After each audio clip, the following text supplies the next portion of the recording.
저는 영국에서 어떤 기독교 국가로서 어떤 좋은 어떤 매너라든지 서로 양보한다든지 인간을 존중한다든지 친절한다든지 굉장히 좋은 걸 많이 봤습니다. 그런데 그런 좋은 것을 많이 보고 이런 것은 참 본받을 만하다고 생각을 했는데요. 이것만은 본받지 않아야 되겠다고 생각한 게 딱 이거였습니다. 바로 이 성적인 이 기준에 대해서 인권의 이름으로 어떤 너무 우리의 자연적이고 본성적인 것을 거스리는 이런 것, 그렇게 사실은 병리적인 거라고 저는 확신합니다.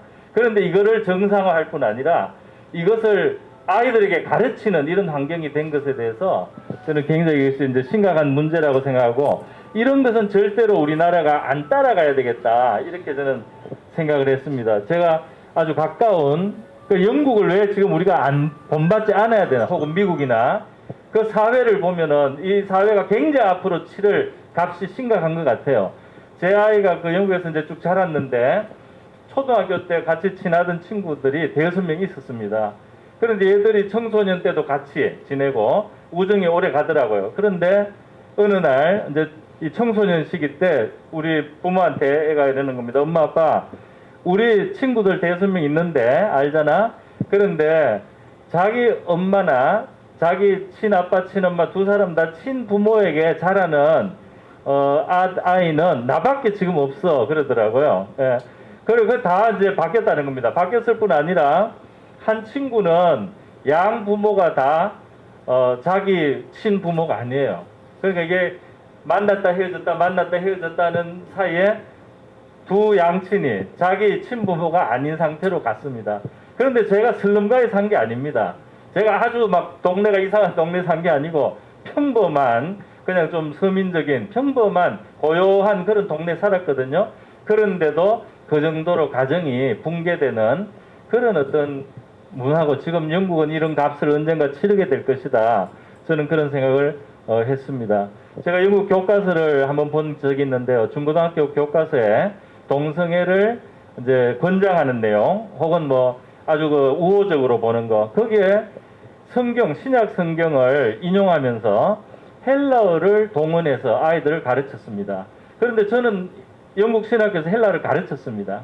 그런데 이 내용이 굉장히 임의적이에요. 그래서 그 성경에 나오는 동성애가 죄라고 가르친 그것을 이제 그거를 틀어서 말이죠. 이 이제 지금 새로운 다른 해석이 나왔다, 이런 식으로 해서 애들을 가르치더라고요.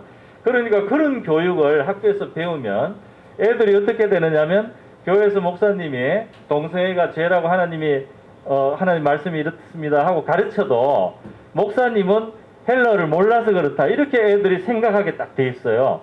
그렇게 너무 이게 좀 정교하게 아이들을 이렇게 세뇌하고 있다, 그런 생각을 했습니다. 그리고 이제 제가 보니까 또 영국에서도 이런 친동성애 교육을 학교에서 하려고 하니까 학부모들 반대가 있습니다.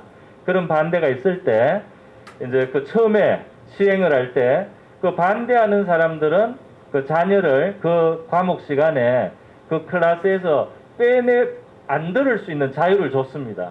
그래서 그걸 찬성을 해준 거예요.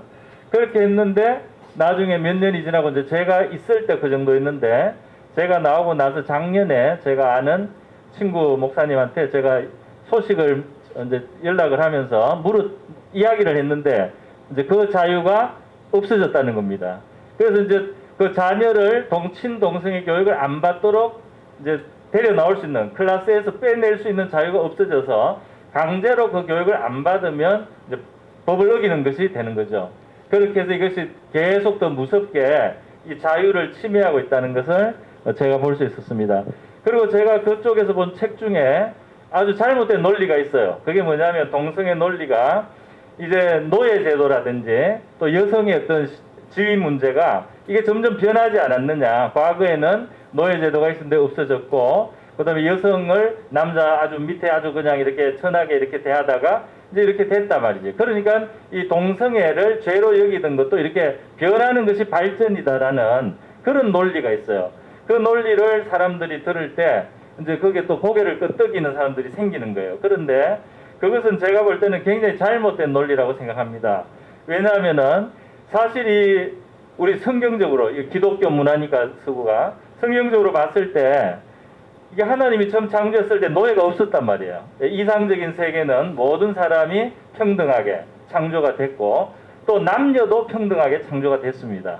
그렇기 때문에 그 이상을 될 수 있는 대로 찾아가는 것은 그거는 마땅한 겁니다. 그런데 이제 세상이 타락하고 악해지니까 여자를 누르게 되고 노예를 만들게 되었을 뿐이지 될 수만 있으면 인간을 다 평등하게 만들어줘야 되고 여자의 그 지위를 남자하고 동등하게 해주는 것이 그게 성경적인 게 맞는 거예요. 그러나 동성애는 그렇지 않지 않습니까? 원래 창조했을 때 질서는 양성, 서로 다른 두 성을 하나님이 만들고 이제 생육하고 번성하도록 했는데 그것을 이제 생각하면은 이 동성애는 이제 거기에 같이 묶으면 안 되는 겁니다. 그것은 오히려 뭐 많은 분들이 그렇게 느끼는 병리적인, 예를 들면 도박을 하고 싶다, 도박 중독이라든지 뭐 도벽이 있다, 도벽이 생긴다 자꾸. 또 심지어 어떤 사람은 뭐 살인 충동이 생긴다.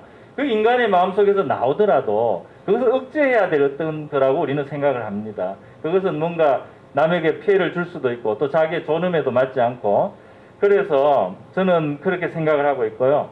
제가 철학가 전공입니다. 그 칸트 이야기를 하나 드리겠습니다.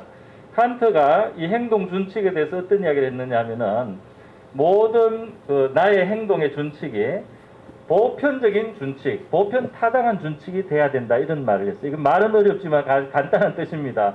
뭐냐면 당신이 새치기를 하면 안 된다고 생각해야 되는 이유는 다른 사람이 새치하게 하면 당신이 좋으냐, 모든 사람이 새치기를 하는 그런 환경이 되면 당신은 그거 살 수 있겠느냐. 그러니까 당신도 새치기를 하지 말라는 거거든요. 이런 원리를 우리가 적용을 만약 해보자면, 칸트가 워낙 큰 학자고 그러니까요, 해보자면은 이제 모든 사람이 동성애를 해도 괜찮아야지 동성애는 사실 괜찮은 거예요. 그런데 모든 사람이 동성애를 하게 되면 어떻게 되냐면 인류는 한 세대 만에 멸종합니다. 다 없어지는 거예요. 저는 아마추어인 제 같은 사람이 이렇게 나와서 이런 이야기를 해야 된다는 것이 참 한국의 슬픈 현실이라고 생각하고요. 지금 불교계, 캐톨릭, 기독교 합치면은 35% 뭐 하여튼 꽤 될 40% 이렇게 될 겁니다. 우리 국민들의 대다수, 그리고 특히 이제 우리 신앙의 신념을 가진 우리 대부분 아마 동성애를 그거를 선호하지, 그렇게 우리는 찬성을 안 한다고 생각합니다. 그런데 일부가 있겠죠.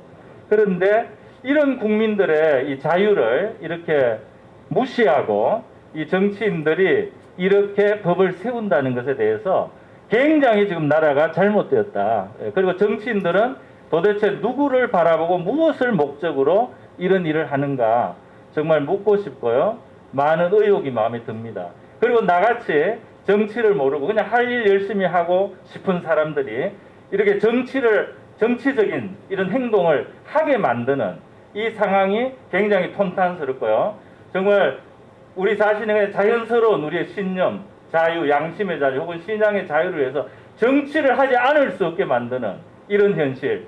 정치를 해야만 우리가 살 수 있게 되는 이런 상황이 굉장히 나쁜 상황이고, 그리고 이거는 할 수밖에 없다는 것을 말씀을 드리겠습니다.